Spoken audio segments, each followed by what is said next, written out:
কেউ যদি আমার কষ্ট দেয় আমি বদলা নিতে চাই, ঠিক কিনা? কিন্তু ইসলাম বলে বদলা না নিয়ে বদলে দাও। কি করবেন?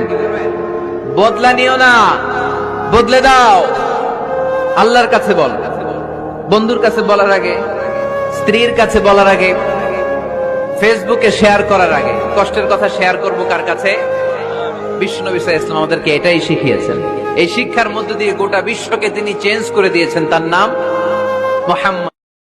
আল্লাহ, আপনি আমার গুনাহ মাফ করেন, ছোট গুনাহ, বড় গুনাহ, প্রকাশ্য গুনাহ, গোপন গুনাহ, ইচ্ছায় করেছে যে গুনাহ, অনিচ্ছায় করেছে যে গুনাহ, আল্লাহ সব গুনাহ আপনি মাফ করে দেন। যারা ক্ষমা করে এরা অনেক ভালো থাকে ভাই, জানেন? আপনি ক্ষমা করে দিলে আপনি শান্তিতে থাকবেন। আপনি যদি আপনার ব্যাড এক্সপেরিয়েন্স, তিক্ত অভিজ্ঞতা, কে আপনারে গালি দিছিল, কষ্ট দিছিল, সবসময় এগুলো বয়ে বেড়ান, it will burn yourself inside. এগুলো আপনার ভিতরে জ্বালায় পোড়ায় ছারখার করে দিবে।